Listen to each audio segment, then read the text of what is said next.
The year is 1938, Los Angeles, California, and we have Cliff Secord, known as the Rocketeer, friends with Howard Hughes and many other people, and also we have a cast of characters that are going to delight you. This is Movie Theater Time Machine, and today we cover the Rocketeer. Yeah. And this was definitely a fun one. Yeah, it just... There's so much to this. I mean, when we go around the table here. Oh, I'm Joss. I'm Dan. I'm Kenneth. I'm Nick. And that was weird. I was not prepared. I just thought, sometime you should go first. It makes sense to me, too. It makes sense to me.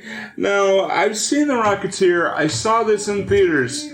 I forgot all about this. Okay, what's really funny is I didn't see this movie until maybe about 6 years ago for the first time. Yeah. Though I knew about it, I never saw it. Dan was actually the one who was like, "You've never seen The Rocketeer, you need to watch it." And usually that's my line to him. Yeah. So it was really funny when he forced me to watch this movie. This is one of the very few movies that I've seen that she had. Yeah. Which is funny considering how many airplanes are in this movie. Right. Yeah. Yeah, considering your past and everything, Right. it's like... my history of this, I saw this with my grandparents, and it was one of the few, I always had great experiences with them, when they're at the movie theaters.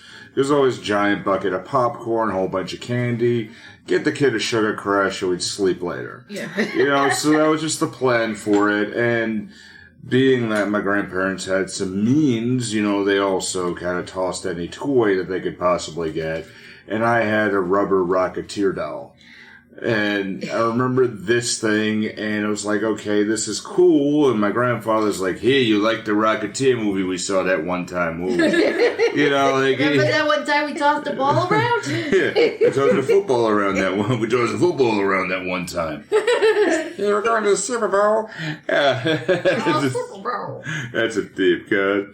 The Rocketeer stars Billy Campbell, Jennifer Connelly, Alan Arkin, Timothy Dalton, Terry O'Quinn, Ed Lauder, James Handy, Paul Sorvino, John Polito, William Sanderson, Margot Martindale, Clint Howard. Oh. Really? Where was he? Because I thought I saw someone that looked vaguely... Yeah. Maybe one of the gangsters or something? Clint Howard is in... Just don't let him sell you ice cream. Yeah. He'll have an eyeball. As Mark, And, apparently. yeah. Whoever Mark is, hi. And one of the more interesting ones, we have Tiny Ron Taylor as Lothar. Tiny. Okay. Yeah. Oh, one of them... Yeah. It's one of them names. Tiny Ron Taylor was a former basketball player before the NBA got pretty big.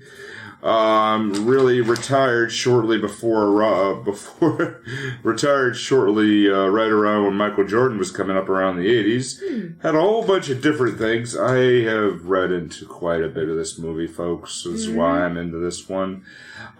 He was credited, he was actually one of his first roles he ever did was in Police Squad series with Leslie Nielsen, where he played the cop called Al. And Al, if you ever seen Police Squad, was the policeman that walked in and was always cut off from the shoulders up. Okay. I vaguely remember that, yeah. Yeah, Okay. so it was always a joke about there, Leslie Nielsen went, how's the weather up there, Al? You really gonna make that joke again? Yes. Again? 7 You're doing this feet again? tall. Yeah. And he was an Ace Ventura Pet Detective. Yep. A couple episodes of Star Trek Voyager and Deep Space Nine.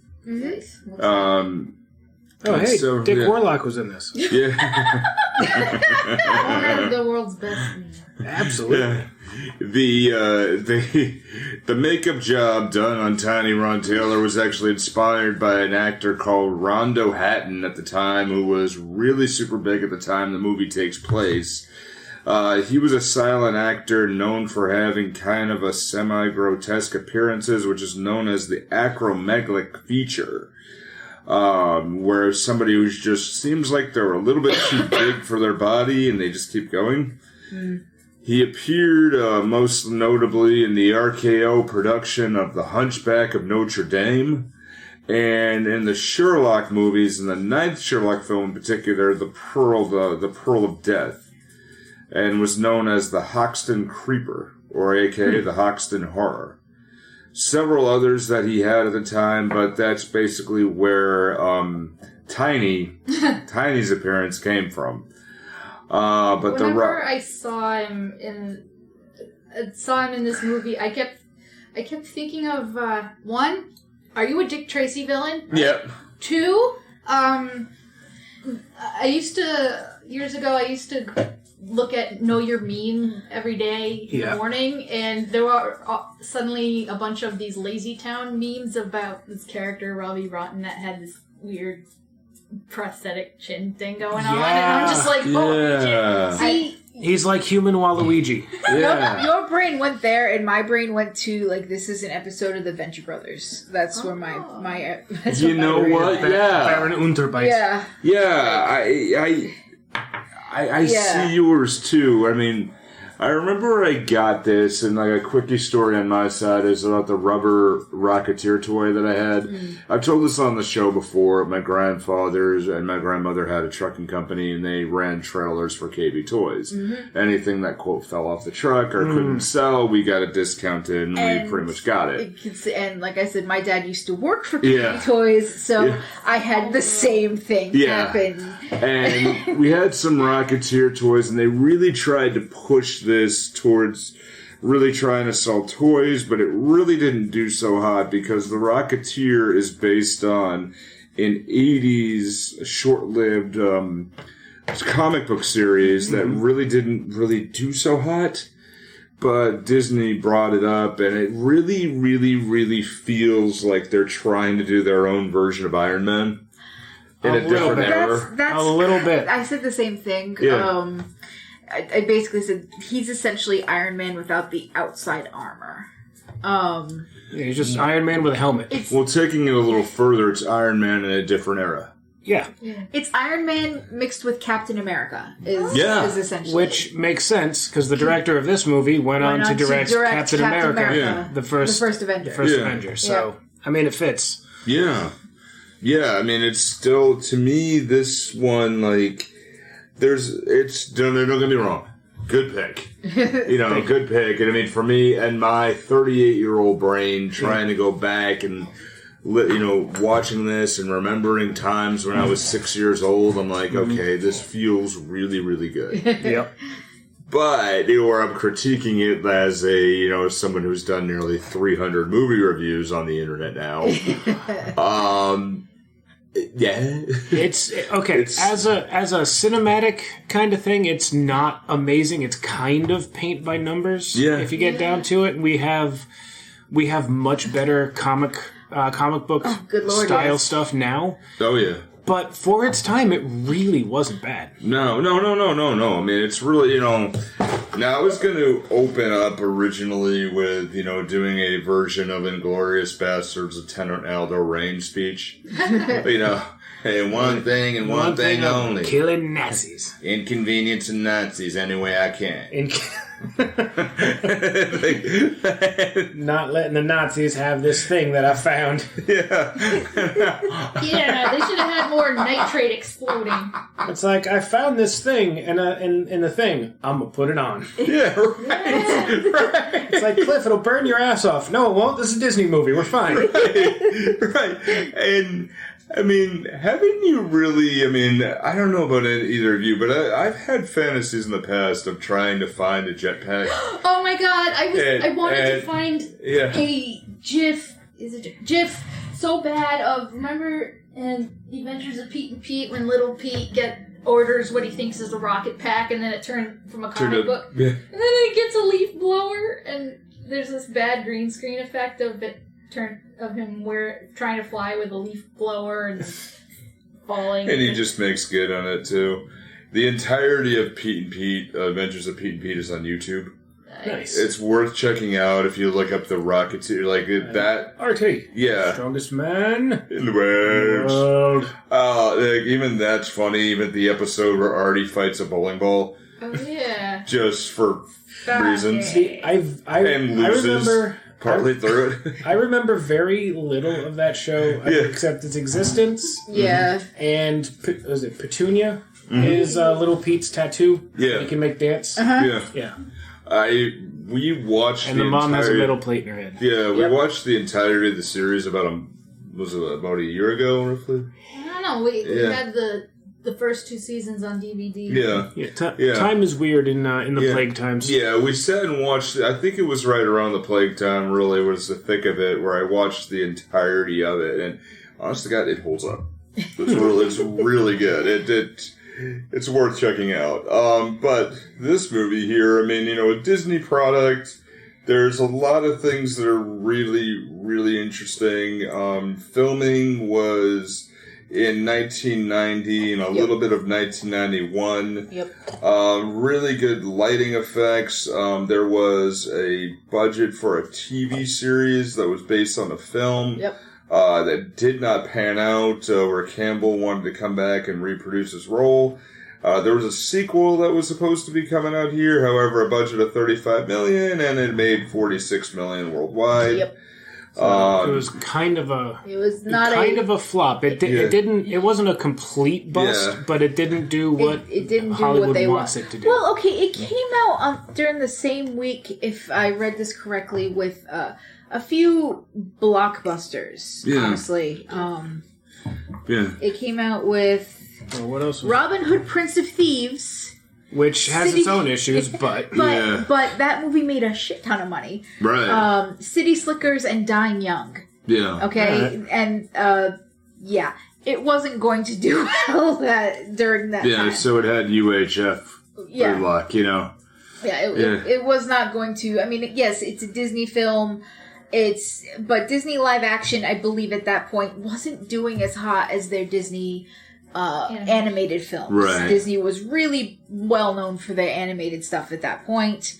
Now Disney puts out gold, so it doesn't matter. But at that point, I still believe at that point Disney was really more well known for their animated stuff. I would absolutely agree with you. And this is right where the Disney slump happened before the Renaissance came about. So no matter what they would do, the fact that they made their money back pretty much made them happy. Because the animated Renaissance really started right after this, or this was just started. Because wasn't Little Mermaid was like 89? Yeah. So that I think it was Little Mermaid that kicked off the new Renaissance. Yeah. Essentially, because Aladdin came out in 92. Yeah. So it was right around. Yeah. So it's still So kind of like they were right in it. Yeah. So, man, this movie, 1938, Los Angeles, California. Of course. Gangsters from Eddie Valentine's gang steal a prototype rocket pack from the aviation magnate Howard Hughes. Because God knows there's no other name in aviation than Howard Hughes. Right. Well, it's not going to be a name that anyone but, actual aviation enthusiasts are going to know. Right, yeah. Yeah. The last names, the Lindenberg, for example, you hear that name and you kind of cringe a little. So, well, Lindbergh would have been on the wrong side of this. Yeah. Right.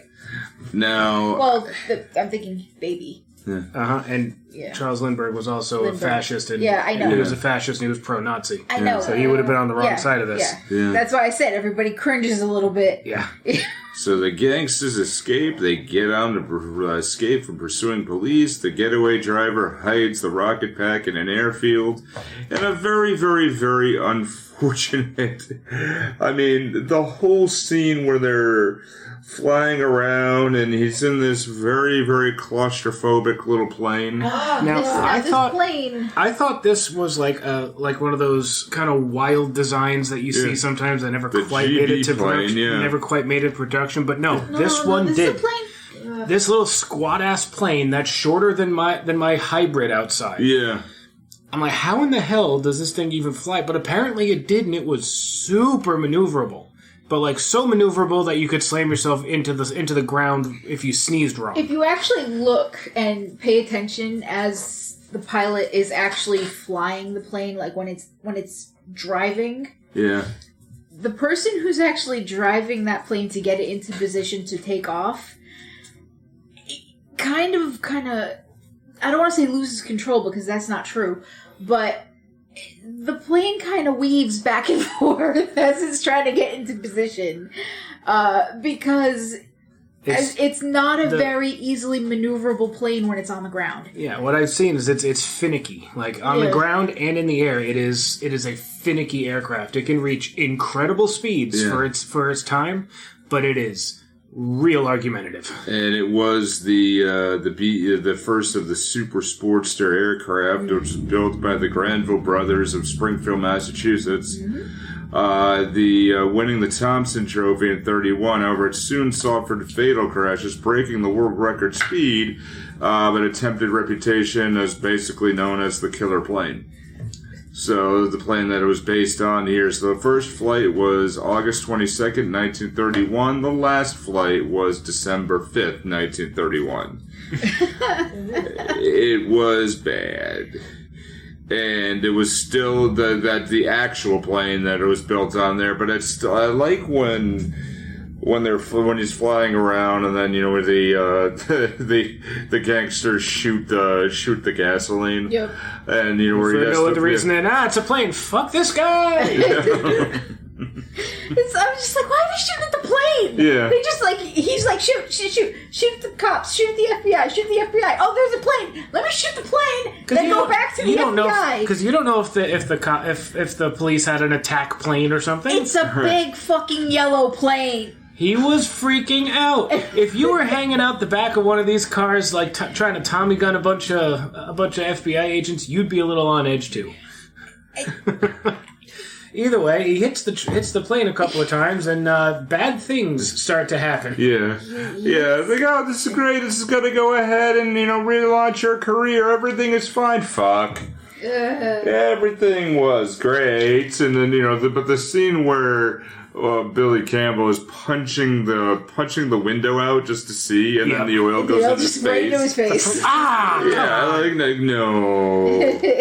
And Valentine's getting hired by the Neville Sinclairs to steal the flying device, and now sends his henchman, Luther, to ask questions to the injured driver and try to get the pack's location before Luther kills him. And he ends up folding the driver clean in half. Because he's Luther is one of those... He's the Hulk, essentially. Yeah. He's 1930s the Hulk. And he just picks up the guy's like, all right, fine. Crunch. Snaps him clean in half. I couldn't have said any better myself. Yeah. Which will anger Eddie Valentine later, because we see that Eddie and Neville do not have a great business relationship between each other. They obviously do not like each other, and they're only working together because money. Yeah. So everything Neville ends up doing is just kind of ticking boxes in Valentine's head, just all right, fuck this guy. Fuck this guy even harder. And then later on, we learned something. It's just all right, that's it. I'm done with you. Which was probably my favorite scene in its entirety. Yeah. Mm-hmm. That's my favorite scene. Yeah.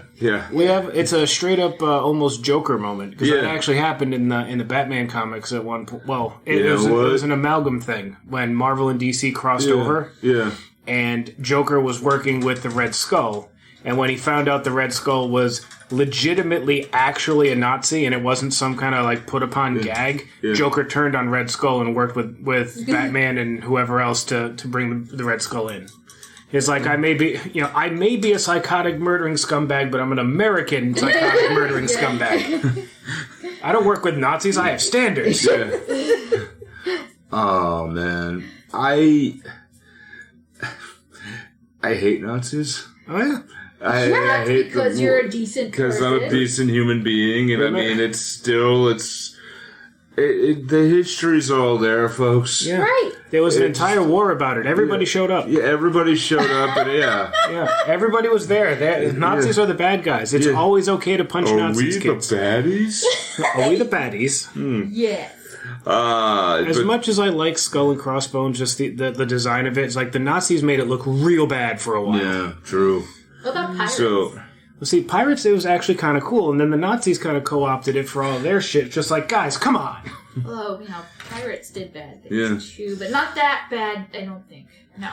Well, they didn't try to wipe out an entire race of people. Yeah. So Cliff's girlfriend is the inspiring actress Jenny Blake. who in the comics was actually named Betty Page. Yeah. But Betty Page would not allow her name to be used in this movie. I mean, it is also right. Yeah, she is modeled after Betty Page. At the time, I believe. Yeah. Yeah, Betty Page is no longer alive at the time of recording this. Yeah, I thought she, I don't know, probably died long ago. Yeah. She has the small part in the latest Sinclair film, and recent events are now driving a wedge in their relationship. It's a great line. One line where she gets to work with Sinclair directly. Not quite. Sinclair overhears the beautiful scene where he goes to visit her on set. I freaking love this. He's just looking around, and knocks a set over. Because he's a giant goob, he just knocks an entire wall down on top of Neville. Yeah. And at this point, we've seen that Jenny. They're on like take 28 of this big, crazy set piece of a thing. Because of this one girl. Because this one girl cannot get her line, or can't get her accent straight. No, it's because she can't act. Because she's nepotism. The second time she did better. Yeah. But it's just it's nepotism. She can't act. Her accent isn't right for the time. It just isn't working out. And it reminded me a lot of Singing in the Rain. Yeah. Yeah. The whole was just oh God, she was meant for silent pictures. Oh no. Yeah, you know what? Yeah, you're right. Mm-hmm. You're right here. So, I mean, there's a rift in the relationship, but I'm sorry, I can't live laughing with the Billy Campbell's look where the thing goes down. I'm looking for Jenny. I'm looking for Jenny. Yeah. The producer's just Jen, who the fuck is Jenny? Yeah. Oh, she's fired. Okay. Jenny is fired, and Sinclair overhears Cliff attempting to tell Jenny that they have a rocket pack. But the beautiful thing to back up with is when they're testing the rocket pack later, of course, with on the... They steal the statue from in front of Lucky Lindy's flight school, which I'm assuming is a rival. Mm. And they steal the statue, strap the jetpack to it, and send it flying around, and it, just launches itself into the stratosphere, comes back, tries to take them out. But it's also the way they slammed... to his back after that? Man. Oh, wait, it was to save his... To save... Oh, yeah. Yeah. I wasn't... He did it out of duress to save, it's not Eddie. Yeah. No, it was the guy who was selling the ticket. Marla's dad! Yeah. Marla's dad. From League of Their Own. From League of Their Own. It's Marla's dad. Yeah, Joss mentioned that to me earlier. I'm like, he was? Alright. If it wasn't Tom Hanks or the other big names from League of Their Own, I didn't know who they were. Yeah, it was me going, hey, he's from that other movie, random character. And that's how I recognized him. He's random character from other movie I've seen. I can't remember the character's name, but he was in World War I. He got shot down by the Red Baron, and he's just the guy that hangs out at the at the Bulldog, Malcolm, I guess. Hangs out at the Bulldog Cafe with everybody. And he was, he was selling the pamphlets. The pamphlets, or the is that the one that flings the thing into Jenny's soup? Yes. Okay, that guy. Yeah, okay. It was him. And when he was running late, he heard that when Cliff was running late, he overheard the owner of the hangar get all pissy and say he's going to have to find another hangar. And he's like, I gotta help Cliff, and he takes the plane, goes up, and he hasn't been behind the stick in 25 years, so of course things are gonna go wrong. Oh, he's the one in the clown suit, yeah. Yep. He did it to help Cliff because he wasn't there yet, and he didn't want the kid to go, didn't want bad things to happen. And then bad things happen. Mm-hmm. Yeah, and we have help with Cliff's friend Peavy, which I had trouble trying to understand their relationship. Because it was almost like it was kind of like a father-son, but kind of like friends. I'm pretty sure they were friends. Yeah. Mentor. He's his mentor. Yeah, mentor sounds right. Yeah. Didn't they live in the same house or something? Yeah, they're basically roommates, friends, mentor. Yeah. And played by the great Alan Arkin, who just, even looking at pictures of Alan Arkin today, I gotta say, Kaz, he looks like your dad. What? In the weirdest way, he looks like your dad. I was like, whoa. And I looked it up. Betty Page passed away in 2008. Shit. Yep. Yeah. Yeah, so it wasn't that long ago. Wow. Yep. Damn. Well, at least I don't know. I can't picture her old. Well, when you look her up on Google, the only pictures are the old ones. It doesn't show her aged. I don't believe. Yeah, by old I meant aged. Yeah, I think she was a recluse after a while. So she was a pinup model, so obviously the most well-known images would be of her. Yeah. But I think she generally is. So it's a local air show. Cliff uses the rocket pack to rescue Malcolm out of the sky. Now, where they have this beautiful thing, and I think this is where the movie kind of lost me for a little while, about the lucky thing of gum. Yep. That they have. Gum. Yeah. That brand of gum is actually considered lucky among pilots. Yeah. It was like an old 30s and 40s kind of like Lucky Charm sort of thing for pilots. Yeah. But I just figured it was just setting up later on when the gum becomes important. Oh, I mean, straight up it was. Yeah. But where the gum comes in, it's like, okay, they do that. I'm like, okay, why are they doing... Okay, the historical parts of it. Mm-hmm. But there are things where certain corporations... There actually was... there was a gum company who... it's actually interesting because one of the other stories I had was how FDR got involved and in order to help America work to interrupt and stop all the Nazis and stop anybody from coming over here. Yeah. FDR made deals with the New York Mafia. Huh. And it's actually, I won't get totally into it, but it really is a super interesting rabbit hole to go down for YouTube.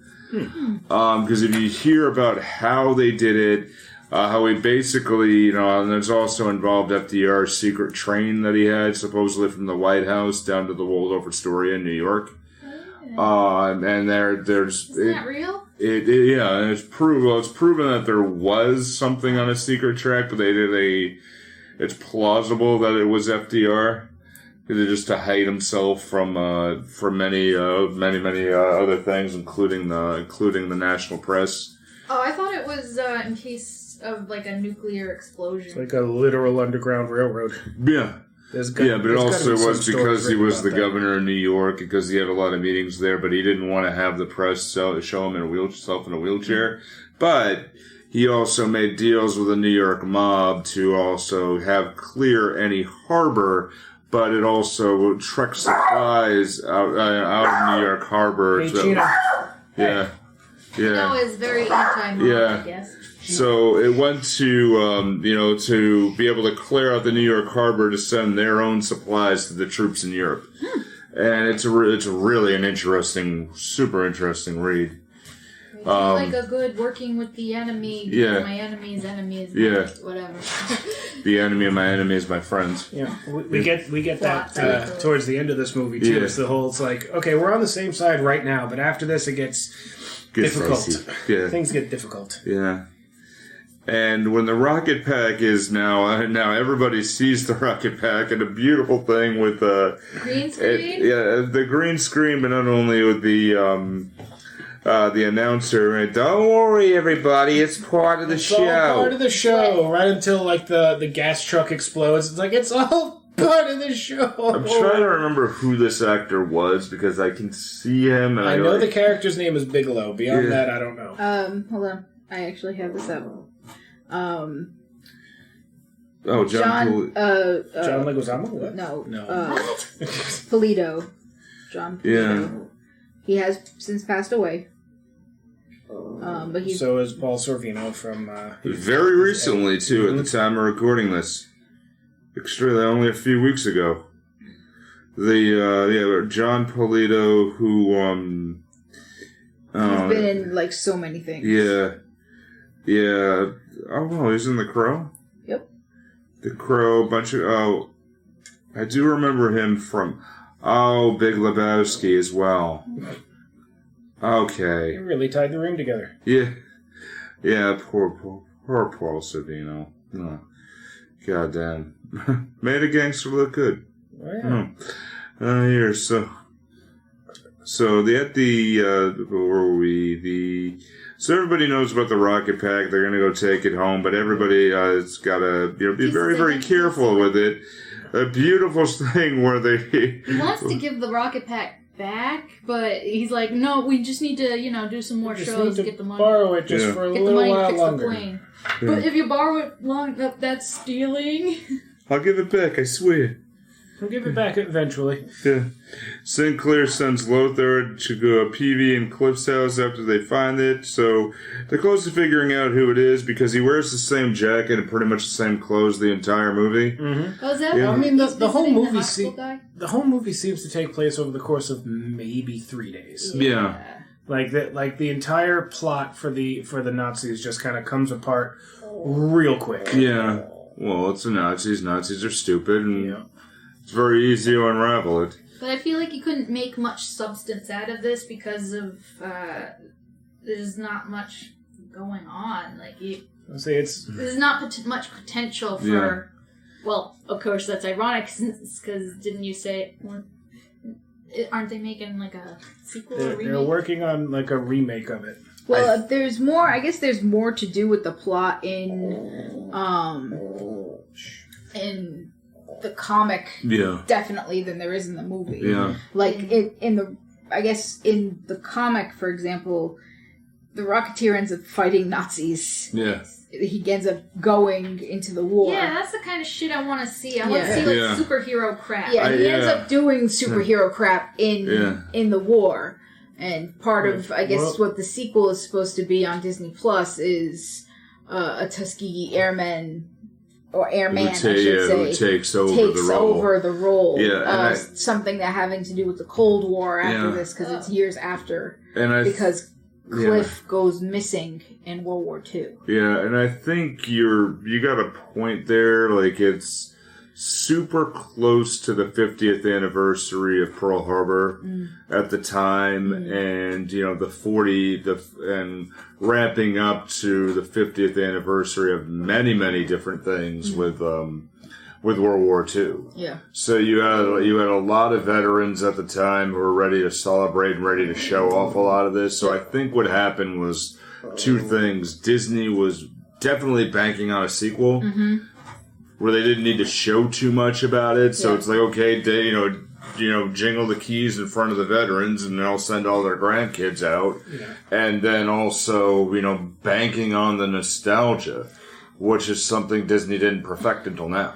The worst part about it right now, at that point, is the 90s and into, the early 90s into the late 90s was.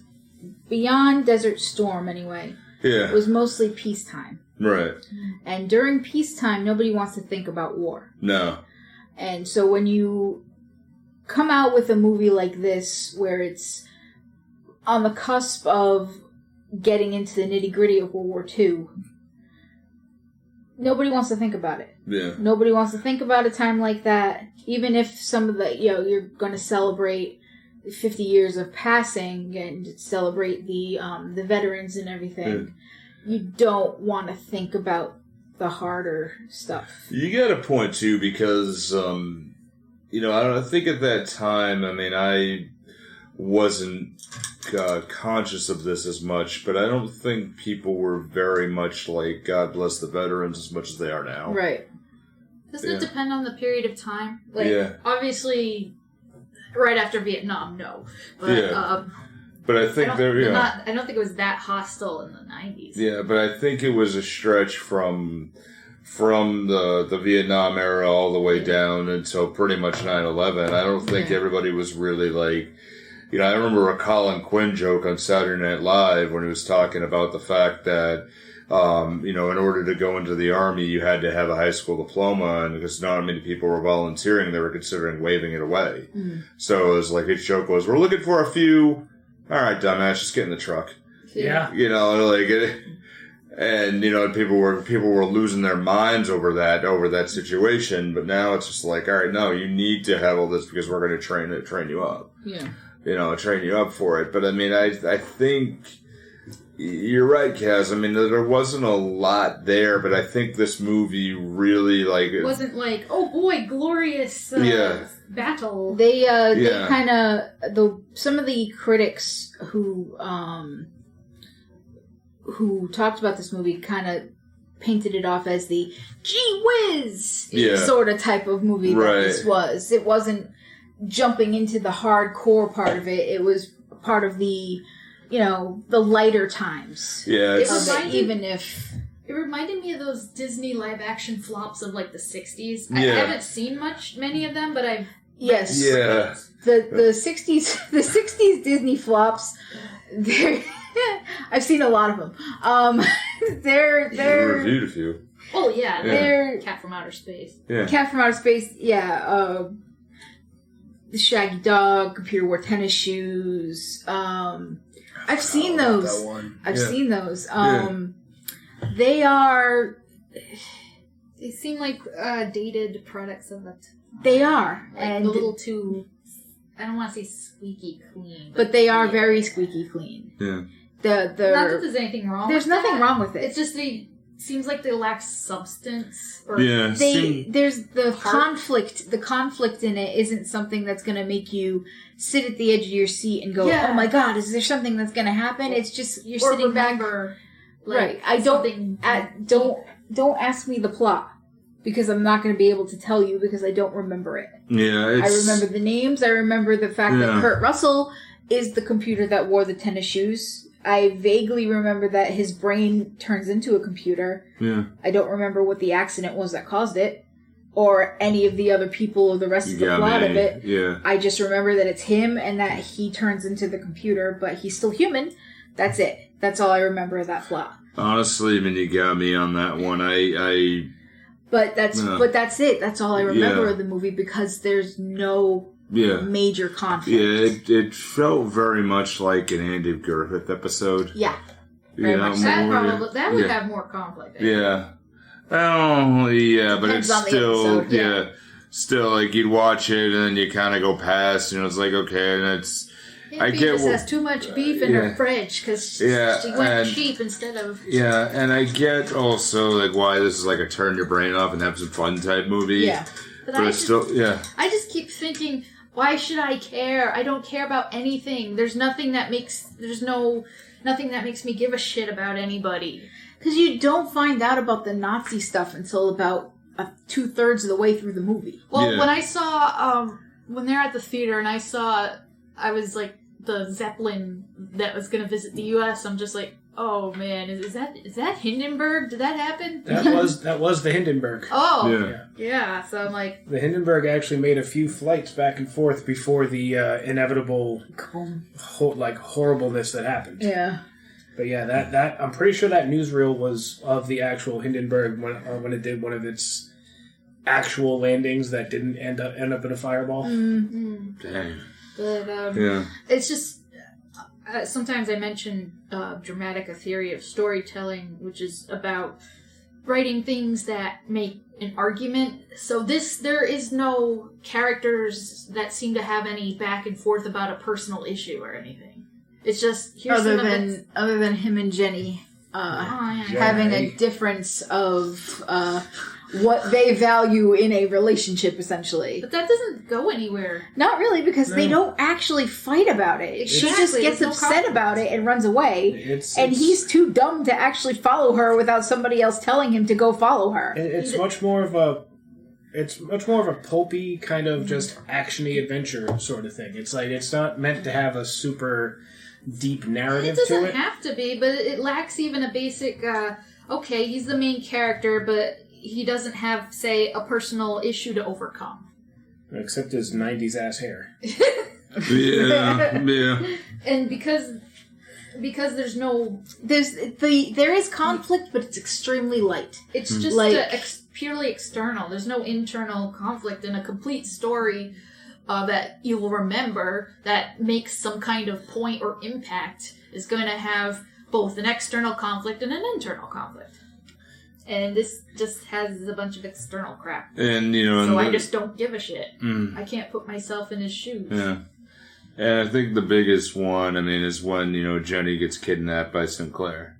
Yeah. Who's doing the beautiful things. And I like when, you have the whole thing where, their house gets shot up, but, or the FBI really doesn't give a shit. Okay, well, let's turn... Well, you know how this house used to be 2 floors? It's 1 now. Yeah. The second floor is now the first floor. My bedroom is now in the kitchen. Yeah. They just open fire. It's like, oh, how very FBI of you. Yeah. Or that's how very LAPD of you. Yeah, right. Yeah, so the FBI arrives, PV escapes with there while Luther steals the schematic drawing set up by PV. Later in the airfield diner, Cliff Peavy trapped with several Valentine mobsters. They will learn about Jenny's date with Sinclair when they put the damn number right out in the open. Is it 8675309? Yeah. I just feel like it should, a thing like that should say for a good time call. Yeah. And where it's the beautiful parts is you got a great picture of Jennifer Connelly looking into this all. Billy and Jennifer were dating for a while. They were engaged shortly after this movie for a little bit.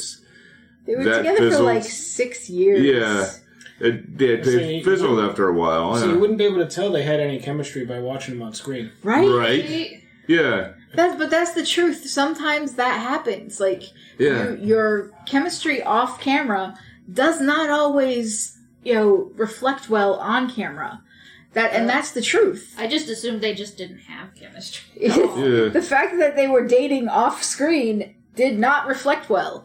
No. They might not have had chemistry in real life either. Well, obviously, they did not last. Took a while, yeah. Even the whole restaurant scene, where she's, on a date with Sinclair, very nice dress, dancing around, and, he dresses as does very much like an Indiana Jones thing. We're getting dressing up as the waiter. Yeah, dressing up as the waiter, and and one of your friends sent soup. Timothy Dalton. The fuck? I don't like soup. No, just go with it because it's in the script. Okay. Timothy Dalton, huh? Yeah. Soup? What? Yeah. They sent me soup. Fans sent me. Okay, then again, it is a Great Depression era, so that kind of makes sense. I'm sure he's rich though. I'm sure he's like the number 3 box office actor in this. His character is. I like the fact that they had like somebody dressed up like Clark Gable in the background that he says hello to. Oh, hey, Clark. That made me laugh. I laughed too. I was like, look. That made me laugh, and actually, that is really interesting because I figured out when he said he's the number 3. Is that diarrhea? Yeah. Is that a number 3? You get number 1, number 2, number 3. Or a shark. I found out the number 1 and 2 was Jimmy Stewart and Clark Gable. That makes sense. At that particular time. Later on was actually, the other one's escaping me. Although Cary Grant would later surpass both of them very, very quickly after World War II. I lost my notes here. Oh, so at Sinclair's home, Jenny knocks him out, and it's a beautiful thing. Oh, you want me to wear this dress? Can you help me?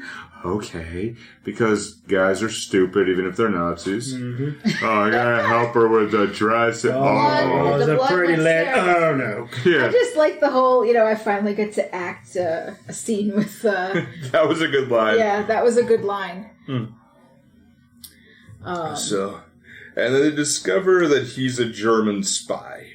It happened so late in the film. Yeah. Like, there was not any sort of lead up other than he's working for someone else, but you don't get any of the feel that he's German. Yeah.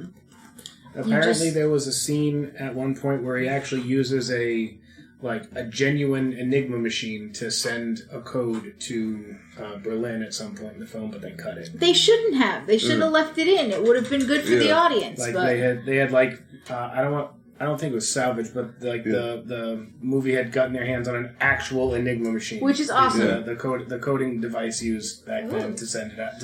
I know what an Enigma machine is. I honestly think that would have been better. I think that if you had that and showed it very early on, like where the mobsters come in and the scene where he's sword fighting and he cuts the flowers. Mm-hmm. And you see that he takes a call, and suddenly it's like, it's a Gestapo agent or something. Right. And then we know that, so there we know what's going on. Or if he takes the call and he starts speaking in German. Yeah. That would have been, something. And then the whole date scene when they do that, like, the characters don't know, but the audience know. Right. Okay, we know he's up to no good because it's Timothy Dalton post James Bond because he enjoyed playing villains. Mm-hmm. It's the villain always gets such the good lines too. Yeah, and he's clearly enjoying himself in this. Yeah. Especially in we were talking about the Disney Renaissance, like all the animated stuff. The villains always had the best songs. In those movies. Mm. Yeah, full stop. They had the best. Be prepared. Poor unfortunate souls. Yeah. The Gaston song, I don't know if that's so great, but it will get stuck in your head for a month and a half. That song will get stuck in your head for certain. Yeah. Damn it. No one fights like this. 5 dozen eggs. You weren't content to let us not remember what it said. You just had to spread the you just mentioned it, then I get it. It's catchy, I guess. Yeah. I remember it's in my head, so I have to share the pain. No, I remember when we saw Lion King live, seeing "Be Prepared," and actually, that was really cool. See, I haven't seen Lion King live. Yeah, it's worth it. It's worth it. It was really, really good. I think the last. Did you know that Jeremy Irons didn't actually sing? Yeah, that wasn't him. That was not him singing. Yeah. Did you know? Yeah. Whoever it was that did it did a shockingly fantastic good Jeremy job. Irons impression. Yeah, it was a. I think the last thing we saw on stage was MST3K Live, right? Right before the play. Right before the world ended. Yeah. Damn. It was literally a week before lockdown. Seriously, right before lockdown we saw it, and then lockdown happened. So I guess the Earth has been uncancelled then. Yes. Yep. Now I have been to concerts since then. Mm-hmm. So. Yeah. And I'm going to another one very soon. It was the before times. Yeah. So Cliff is arrested by the FBI, taken to Howard Hughes. Hey, you stole my prototype, kid. I didn't steal nothing. I did. You stole my prototype, not on purpose. Yeah, not on purpose. I'm going to give it back. Honest, I swear. Tomorrow. I've got to do it one more time. Yeah. One more time. Let me do it one more thing. They got my girl. And I can't stand in the way of love. But wait, I gotta stand in the way of love. And then he punches dickbag FBI agent in the face again. Same spot, and then glides out of there on the model of the Spruce Goose. Which was a good line where it's like, oh my god, that thing can't fly. It will fly. It's like, yes it will, dude. Yeah. It's only made of wood. Yeah.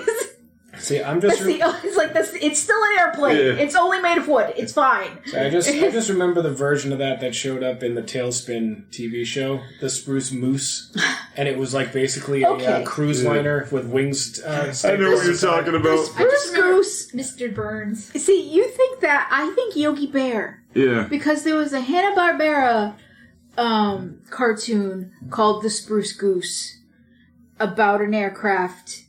That was my very first introduction to the Spruce Goose. I do not recall that at all. Oh, look it up. That's gonna be a It's a cartoon.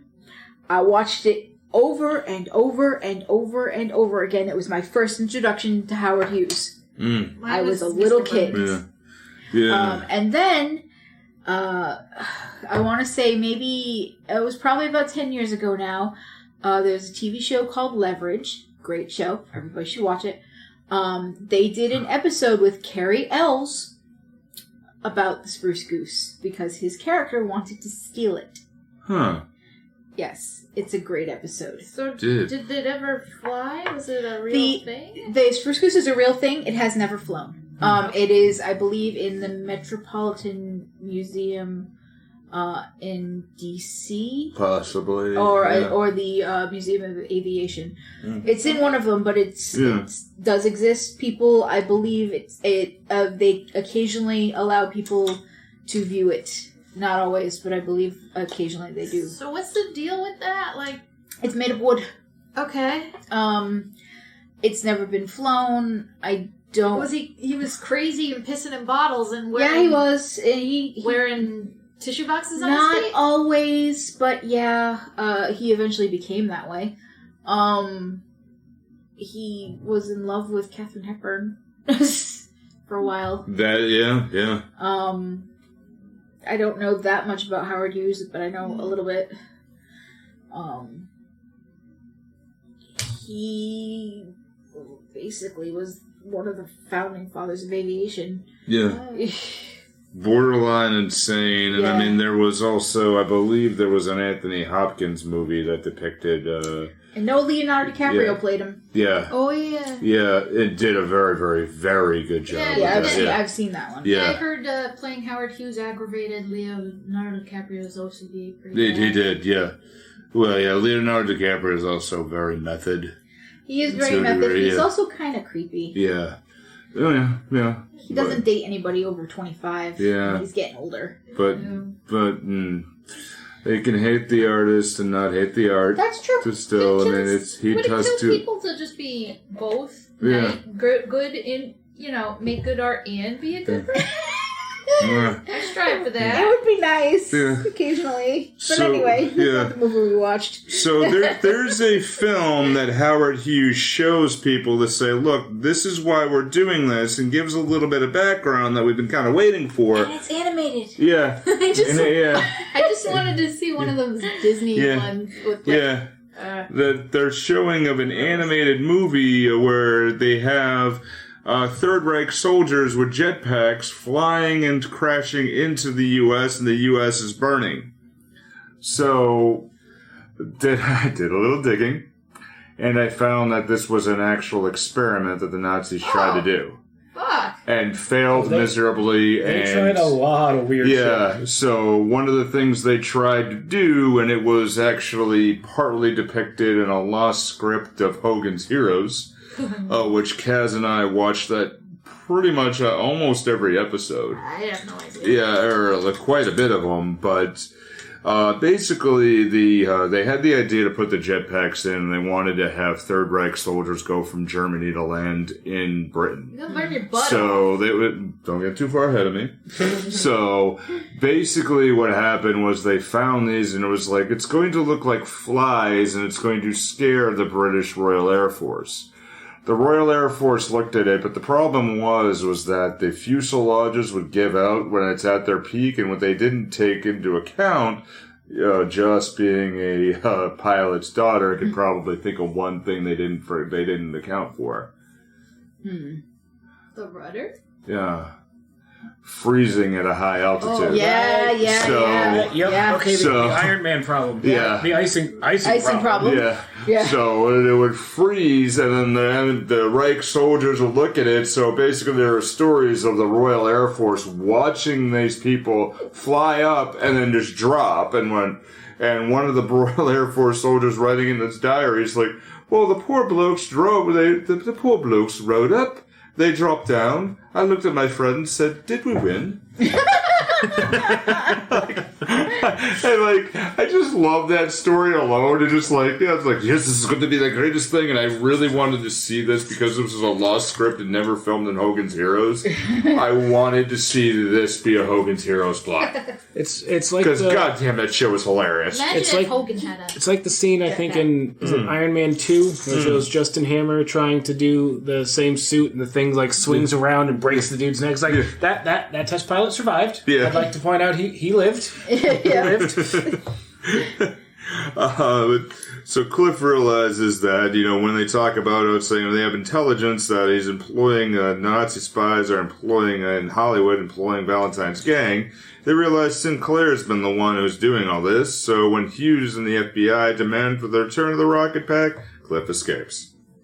So he leaves behind a clue where he's headed. So Cliff flies to the rendezvous where Sinclair demands that Cliff hand over the rocket pack, and Cliff divulges to Eddie that the actor is a Nazi spy. And here we get the best damn scene in the movie. Best line, like the Joker maneuver. It's like the whole. It's like I may be a psychotic killer. It's like I don't make an honest living. I've never made an honest buck, but I'm an American. Yeah, and I don't work with Nazis. Yeah, it's like Eddie, yeah. Remember, kids, it's always okay to punch a Nazi. Yeah.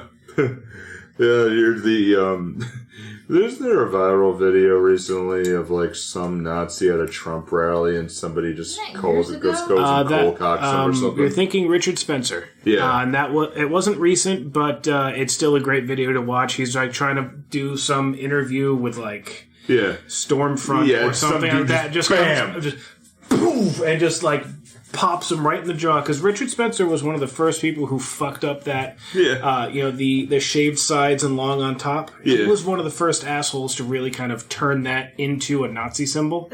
And just like, I like that haircut. That haircut looks cool, but Nazis have it too often now. It's like, you fucked it up. You fucked it up for everyone, just like you did the skull and crossbones thing, man. Come on. Just go wear goddamn stupid mustache. You assholes already have it. Well, it's a stupid mustache anyways. Yeah.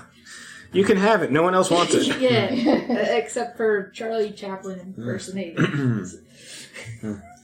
No. Charlie Chaplin impersonators and J. Jonah Jameson. Yeah, the unfortunate J. Jonah Jameson. So the Valentine gang turns their weapons on Sinclair, and Sinclair summons a hidden troop heavily armed Nazi SA. Suddenly Nazis. Yeah. Yes. Suddenly Nazis. Suddenly Nazis. The German airship, the Luxembourg, appears overhead. Where were they hiding that? That's exactly my question. Where were they hiding that shit? You're at the Griffith Observatory, and all of a sudden, you expect to hear the death, the Right. Yeah. As much as okay, I understand we're watching a movie about a guy with a jetpack who doesn't blow his own ass cheeks off. Yes. I get that suspension of disbelief, but where the fuck were they hiding that thing? Yeah. That is the most unrealistic bit of this movie. Or it was just coincidental best timing. I mean, perfectly. Yeah. It's like how do you think they rehearsed that? Yeah. Just to make sure the timing was right? Like, did they have a microphone on him to make sure it was the right time for him to say no? No. So the German Luxembourg appears overhead to evacuate Sinclair and the troops. The FBI, who secretly followed Cliff, suddenly announced their presence, and the mobsters join forces and then battle the Nazis, which I really liked this, and I'm like, okay. You got me back in, movie. I'm in. I liked the whole, let's have the mob join the feds in fighting Nazis. Yeah, and it reminded me of that FDR story of him working with the New York mob so that the European troops can get food. Right. Don't worry, dear. We'll go ahead and take care of you. And I almost went into a JFK impersonation, but that would still be kind of funny.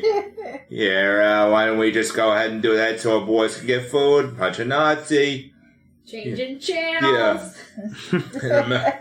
Imagine like a fat Tony type. All right, FDR, we'll go ahead and work with you. Perhaps our boys want to have more Hershey's chocolate.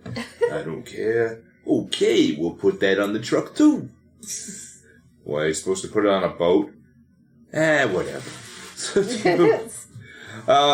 So Sinclair and Lowe escape, and they drag Jenny on board the spaceship. I mean, that would make the movie really work, right? Nazis in space. Why am I tasting color? Yeah. What are y'all running from?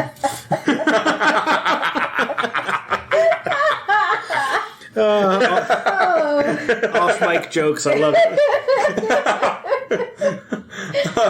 I think we have to post that Facebook reel. Yeah. Just occasionally I love you TikTok. It's like, as referenced. Yeah. I just wanted to go to Target. Oh man, I like you too. So this is where the CGI really gets weird.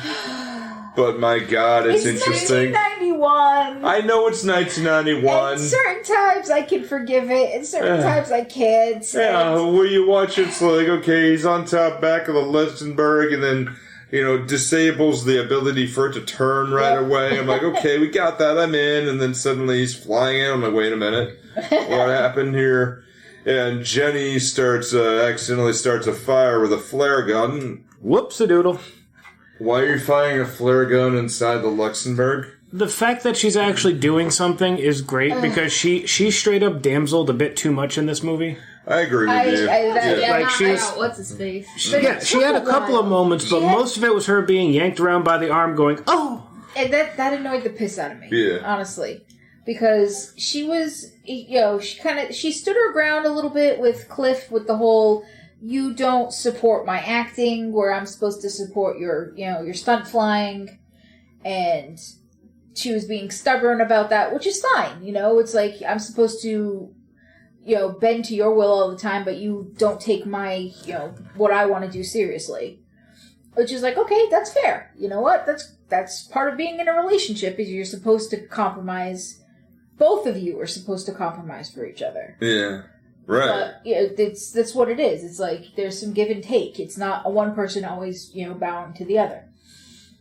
But, as time goes on, the only time I see her doing anything is she knocks out, Neville once. She does help Cliff in the club. And then after that, she gets yanked around the entire time. And then she pulls the thing with the flare gun. But beyond that, she just kind of allows herself to, she doesn't really struggle all that much when they're pulling her. It's like, you were wearing heels. Yeah. I watched you step on his foot with a heel, and it hurt him. You could have done that again. Yeah. It's like, but no, you allowed yourself to get pulled and yanked and everywhere else. It's like, I don't know. I don't know what's up with this character. She damsels and then she doesn't. And she damsels and then she doesn't. And she annoys me.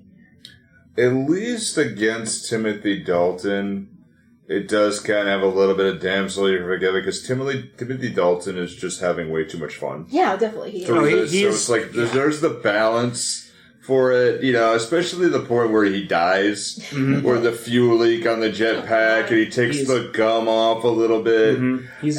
Timothy Dalton is definitely pulling an Arnold in Batman and Robin here. He's hamming it up. Oh, he knows. He's hamming it up, but it's the green screen where you see Timothy Dalton supposedly falling on fire. Yeah, that man died. Yeah, landing on the land of Hollywood land sign, and I'm like, that is clever. It's like, I see what you did there. I like it. Yeah. I like it. That is clever. That is really super clever. Which apparently it's one of the things I looked up on YouTube as well, and again, I went way too deep on this. But they intentionally, because the land was destroyed there, they made the access to the Hollywood sign very difficult to get to. Yeah.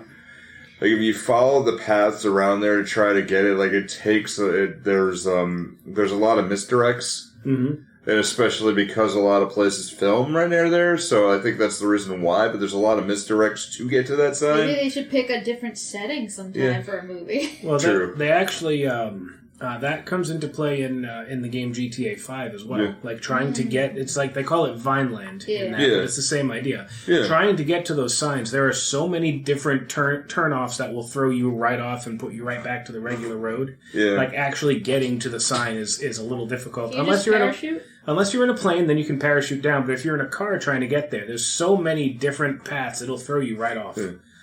Right. Yeah. That's right, 90210. Rock of Ages, where they just hung out at the sign. They they're hang just out there. At the sign. Yeah, that's what I was thinking too. Yeah. Boy band. I'm sorry, but the reason I bring up 90210 is because when I was a kid, I had my mom. I don't know why my mom did this, because I used to watch 90210 religiously. My mom bought me the VHS tape of their high school graduation, which was a special that came on, and it was like 90 minutes long. And at the very end of it, they paint the sign and they make it like the class of 93, I think it is, or something. And they put up like bed sheets at the Hollywood side and make the Hollywood side say class of 93. Yeah. Yeah, and that's why I'm like, yeah, 90210. It's basically impossible to get up there, 90210. Right. That's all I have to say about that. I'm not bitter. Why would you care? Did you I don't care. I don't care. It's just like, yeah, see? Make it look like it's so easy. It's not easy. It just ruined your suspension of disbelief forever. It did. That's all. So where were we here? The funnier death too when Luther dies. Yes. When it is exploding. Okay, now Luther too, because he's been caught outside. Like let's back up a little. Like he attaches himself to the Zeppelin so he doesn't fall off, but it kind of comes back in his face. Because he catches Cliff. As Cliff is trying to get into the Zeppelin. I'm gonna wrench you. And with a wrench. So there's this big dude holding a wrench, and there's Cliff standing there with nothing except this jetpack and himself. And his hood ornament helmet. It's like, how do I look? Like a hood ornament. And Cliff ends up somehow managing to get him off the Zeppelin. And when he falls off the Zeppelin, he's just sort of hanging off the Zeppelin. And he keeps bouncing off the side. And so this big dude is just bouncing off the side. So you get views of him outside, just bouncing out of the window. You can just see him hanging upside down. His whole pendulum thing knocked the greatest pilot in all of Germany clean out of the Zeppelin. Right. Yeah. Yes, it did. He's the greatest pilot in all of Germany, except we're in America, so we're in trouble. It just knocks him clean out of the Zeppelin. Donk! Shit. And Luther just continues to be upside down, just bouncing off the outside of the Zeppelin for a while. He doesn't move or anything. He just bounces. Well, because he had to make a reveal later that he's still there. But when he dies later, it's the fact that the Zeppelin is exploding and he's attached by a cord and by his belt. Yep. He could have easily undone that very quickly, and then realizes the fire's coming, and it gives the face of "Oh no, oh no." It's like he's not bulletproof, but we never actually see any bullets hurt him, and I have a feeling he's probably not fireproof either. And true. And Cliff and Jenny are rescued by Hughes and Peavy, flying a Pitcairn PCA-2 autogyro. Because we have to show every single bit of aviation possible in this movie. Mm-hmm. Yeah.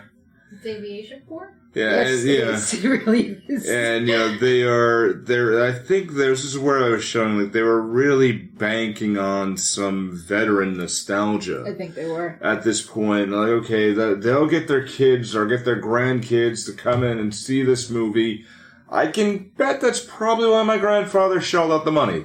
I'm really surprised that my dad didn't, but I think it's because they were banking a lot on sort of the sci-fi sort of genre to it as well, because the Rocketeer being it is technically classified as sci-fi because of the if you look it up it is classified as sci-fi. This is also kind of leans this one also leans diesel punk, the whole but diesel punk is part of sci-fi. So that's where they were leaning towards this. People who like that sort of thing. And I'm actually really surprised that my dad didn't bring me to see this. Yeah. Because of all the airplanes in it. But they didn't focus a lot on the airplane, which I think is kind of strange as well. Because you're right. Yeah, they didn't focus a lot on the war part and the Nazi part because that gives away the twist ending. Yeah. Which is like, if they had focused more on the year... And that, I think they would have brought in a lot more of the veterans. Yeah. But they didn't. Right. I think keeping in that Enigma machine thing, even if we don't see that it's Sinclair that's sending the message, but bringing in the Enigma machine thing at the beginning would have, tied it in a little bit more. Right. Had a little more connective tissue. They also, Hollywood sort of, Disney specifically sort of dropped the ball a little bit too, because they put in a lot of no-names or sort of be C-list actors as the main cast, other than Dalton. Yeah. And that right there kind of hurt the movie as well. I agree. So Disney wanted an A-list actor to play Cliff, but like the director insisted on getting someone who's not quite as. Then they should have picked someone a little bit with a bit more acting chops. Yeah. For either the leading lady or his mentor. Nothing against Alan Arkin. Yeah. But. Which is one of the lessons they learned when they started putting together The Lion King, is when they had James Earl Jones. Mm-hmm. And then they had also young Simba was Jonathan Taylor Thomas. And he was blowing up at the time. Yeah, so I mean, it's right, the people who, would draw people in. Matthew Broderick was adult Simba. Yeah. Mm-hmm. Yeah. Then you tack on... Nathan Lane. Nathan Lane at the time actually wasn't as big. I love him. I love him too. Nathan Lane's pretty cool, yeah. But then you tack on Elton John to do the music, and I'm sorry, you got a hit right there. Yeah. Yeah, it was still an amazing thing. But this one ending, back at the diner, Hughes presents Cliff with a brand new GB Air Racer and a fresh pack of Beeman's gum. Mm-hmm. And the GB Air Racer is in a much more tolerable color scheme. Yeah. Oh my God, yes. It doesn't look like a yellow jacket. Yeah, it looks good here. So Hughes leaves Jenny and returns Peavy's rocket pack blueprints, which she found in Sinclair's home. Peavy decides that with some modifications, I can build a better one. And Beeman's gum. So this one, I went deep into this. Was created by an Ohio physician, Edward E. Beeman, in the late 19th century. Was a gum that had pepsin inside it. And here's the thing, where they'd originally had a pig logo, but it had some medical claims. It was the lucky gum and superstitious, perhaps, based on the original product's unsubstantiated claim that it prevented air sickness and prevented seasickness. Because of the pepsin in it. But they gave it to people, and because of this claim, they also handed it to a lot of Air Force pilots. That makes sense. Chewing any type of gum, though, equalizes the pressure in the ears. So that definitely. I was going to say, I chew gum when I'm in an airplane. Yeah, just to make my ears pop. Yeah, even just doing the chewing motion can do it. Yeah, and the original claim... through your nose and then you pinch it while you're blowing out your nose. Yep. Mm-hmm. Yeah, or the original claim was that it cures indigestion and seasickness, which is never really substantiated and would not be permitted today by food and drug regulations in the 30s. But there really wasn't much of that anyway there. So back in the 30s, they were putting fucking radium in the bread. Yeah, and indeed, the presence of pepsin in the throat is known to really cause more problems because it hurts the throat tissue. So it really didn't do much good with this, but this one is really, really interesting. It's interesting to go deeper into it, but it also was a direct competitor of Blackjack Gum. Mm-hmm. Blackjack Gum, which eventually we know as Wrigley. All right. I was about to say, these are brands that aren't around anymore. Wait, no, I'm wrong. They are. So the gum serves as a key plot point in this movie and in Indiana Jones, and I'm sorry, Dan, I hate to say this, but it is for Indiana Jones and the Kingdom of the Crystal Skull. Uses later here in Shia LaBeouf's scene at Indian Home. Most recently, the gum features on the inventor's workbench of Frank Walker in Disney's Tomorrowland, where Frank is working on his homemade jetpack. And Beeman's gum was really, really prominent as well, but it was one of those also under contract, kind of under duress as well. It was put into one of the rations for World War II soldiers of the Philippines, and it was something my own grandfather, who was a Navy man in World War II, who toured Southeast Asia mostly, really relied on that quite a bit for most of the time. Or something like it, but there is the Rocketeer. Gotta say, damn good pick. Yeah, it's another one of those like easy, fun watches. You can watch it on a lazy Sunday afternoon, and you're not going to feel bad for having done it. That's what you did, didn't you? Yeah, pretty much. Pretty much, because I was feeling like garbage yesterday after work, so we ended up watching it today, and it's a. Oh, hey, the Rocketeer's on. I'm going to watch this. It's not a long movie. It's only about an hour and 45 minutes. Yeah. Mm-hmm. Yeah, it's good. And I remember this when I was a kid. I'm like, hey, cool. And easy to forget about. Jennifer Connelly is an adult in this movie. She's not like the 15-year-old kid she is in Labyrinth. Yeah, it's not uncomfortable like in Labyrinth. Oh, yeah, that was her. Yeah. Okay. Yeah, she's not being seduced by David Bowie. Yeah. Alright, so that was that for the Rocketeer. We're going to tell you about 4041 Media, and let's go to fantasy casting. Hey everybody, thanks so much for listening. Movie Theater Time Machine is a part of the 4041 Media Group with podcasts like Sake Your Crime and Free Your Geek, which you can check out at 4041media.com. That's all squished together one word, and the numbers are written as numbers. Now it's time to tell us what you think. If you got an opinion or wanted to know what's coming up next, find us on Facebook, Twitter, and Instagram by searching for Movie Theater Time Machine. Now our podcast will always be free. To subscribe and share. But if you'd like to help us build a bigger, better podcast, not to mention our confidence, you can find merchandise designed by me, Kaz, at Zazzle. Or check out the Kaz Foxen's Animal Shop at Zazzle for cute animal gifts and pet supplies. Thanks so much, and back to the show. And we're back. Oh, and welcome to the wonderful world and fun of fantasy casting. Okay, so now this movie, I'm a little less precious about. Yeah. So, let's see, I can change some stuff around and not feel like I'm committing some form of sacrilege. I have one interesting one to start with. Okay, so while I try to figure something out, what's yours? So taking Timothy O'Quinn out as Howard Hughes, putting in Harvey Korman. Okay. So Harvey Korman opposite Tim Conway in the Cal Burnett Show. Yep. Okay. Yeah. So Okay. Also, it's Headley. Headley. Mm-hmm. Yeah. So just to have and before I go too far. I tell you, 28. Yeah. Okay, so Harvey Korman, absolutely one of my favorite actors, but one of my favorite straight men. And just seeing Howard Hughes going, they stole my plans. They stole my plans. What? Yes, they stole it. I want it back. Well, I need it for one more night. No, what the girl's got to die?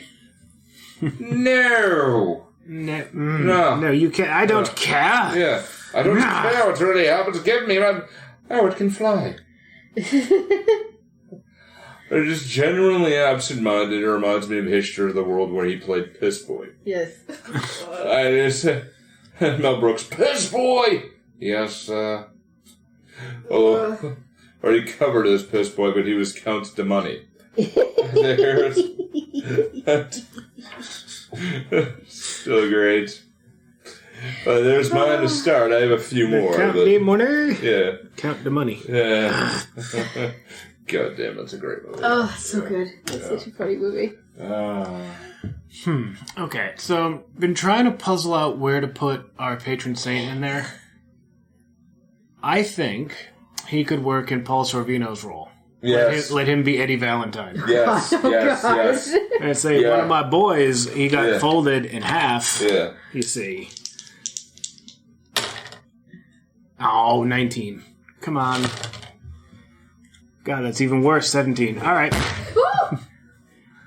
It's just it is not to happen. I kept trying to fudge the numbers. It wasn't happening.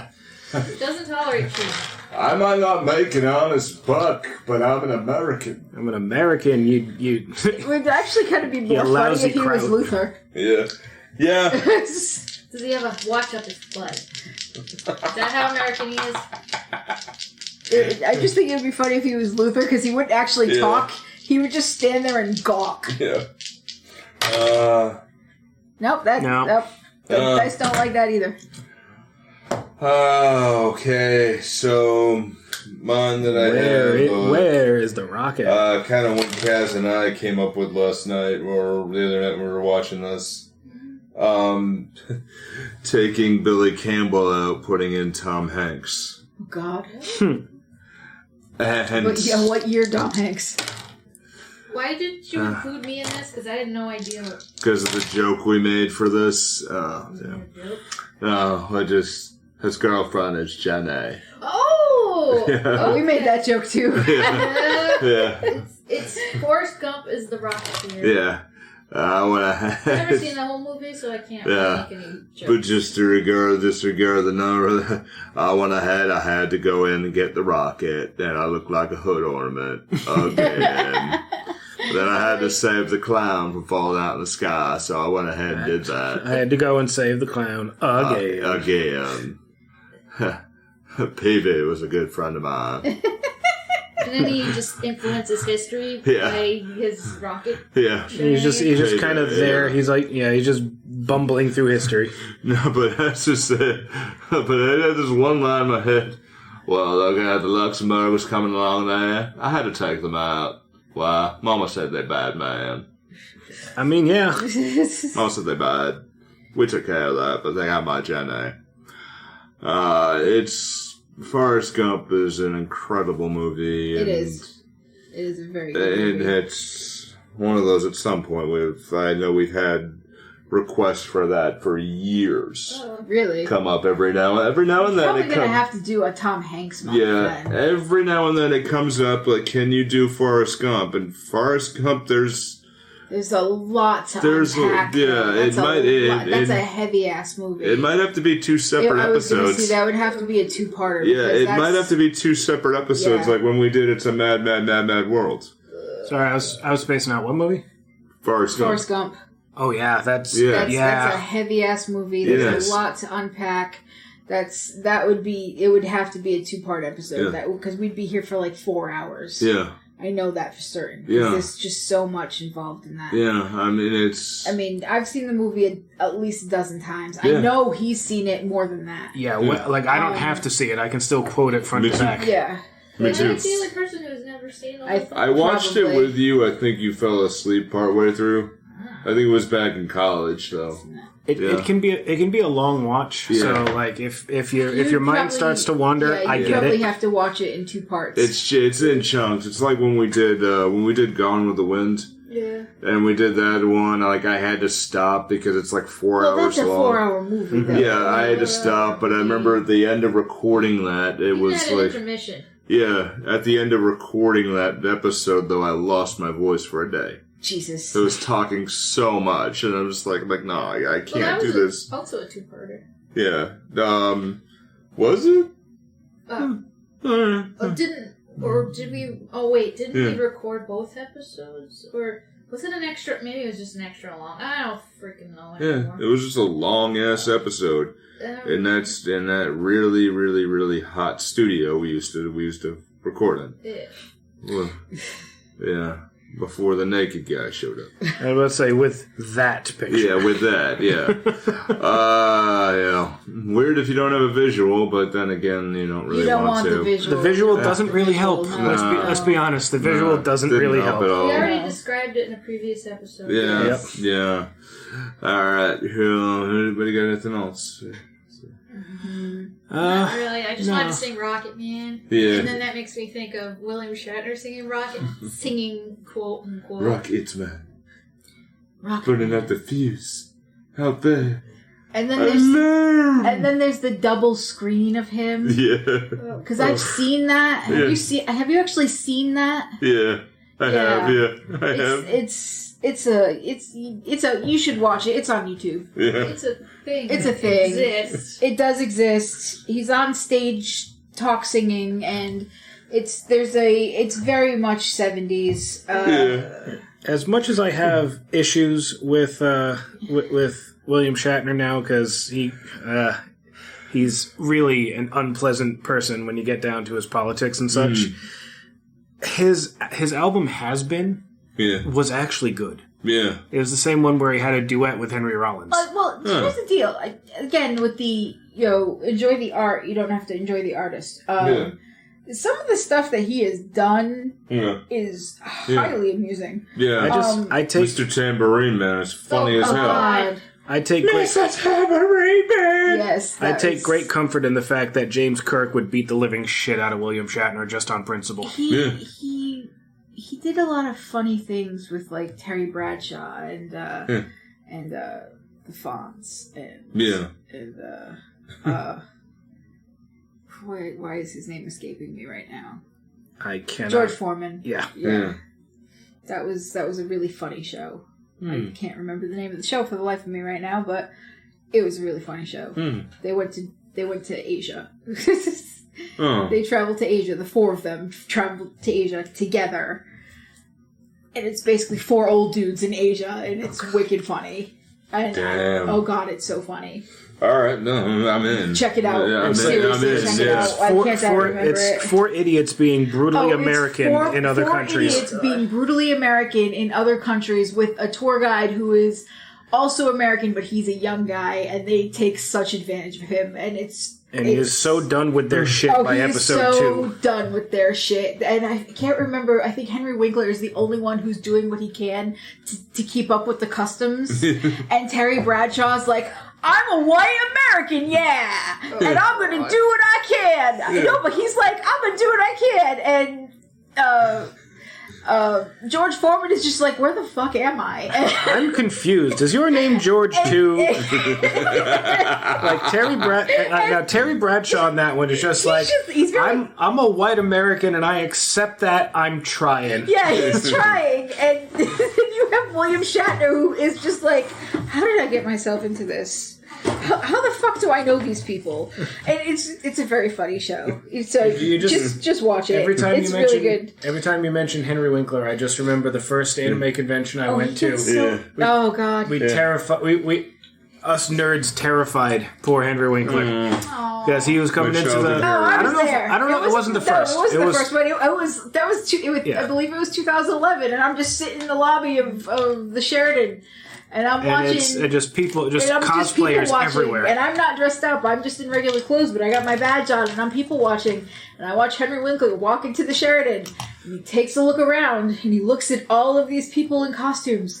And he turns around and walks right back out. And I was just sitting on this bench like, what? Did we just scare the fuck out of the Fonz? What the fuck he just walks in, it's like, nope, not dealing with this today, and leaves. Yeah, it was... My childhood hero. It was pretty great. Oh, no. I don't think he was, like, being mean about it. It was just one of those, like, not today. No, he just... I can't... I'm not saying... like, what the hell just happened? Yeah, I'm not taking it that way at all. I'm just looking at it like, what the hell? I would have. No, he seems like the truth of the matter is that man seems like an extremely sweet, smart guy. Yeah. But he was so out of his element. He was not prepared for that at all. Walked, and he just looked so walking the wrong place. Fish out of water, man. Yeah. It was fantastic. Yeah. And this is going like over 10 years ago, but this was great. Oh, man. So anyone else for fantasy casting? I got nothing. No, I got nothing. Alright, so we'll wrap up this episode. Keep in mind we have our Patreon, patreon.com/MTTM. Over the coming months we'll have some more extra stuff, but anything will help support the show. We really, really appreciate it. This has been fun. What's next week, man? Next week is Brendan Fraser's The Mummy. Awesome. 1999. Yep. Awesome. So good. So Awesome. Yeah. Man's a national treasure. Yeah. I mean, that is kind of pulpy, isn't it? Yeah. It's proven. I love it. Yeah. I'm still puzzling out the fourth movie, so I don't know. Maybe. We'll figure something out. All right. Enjoy yourselves. Be good. Take care of yourself, but don't be too good.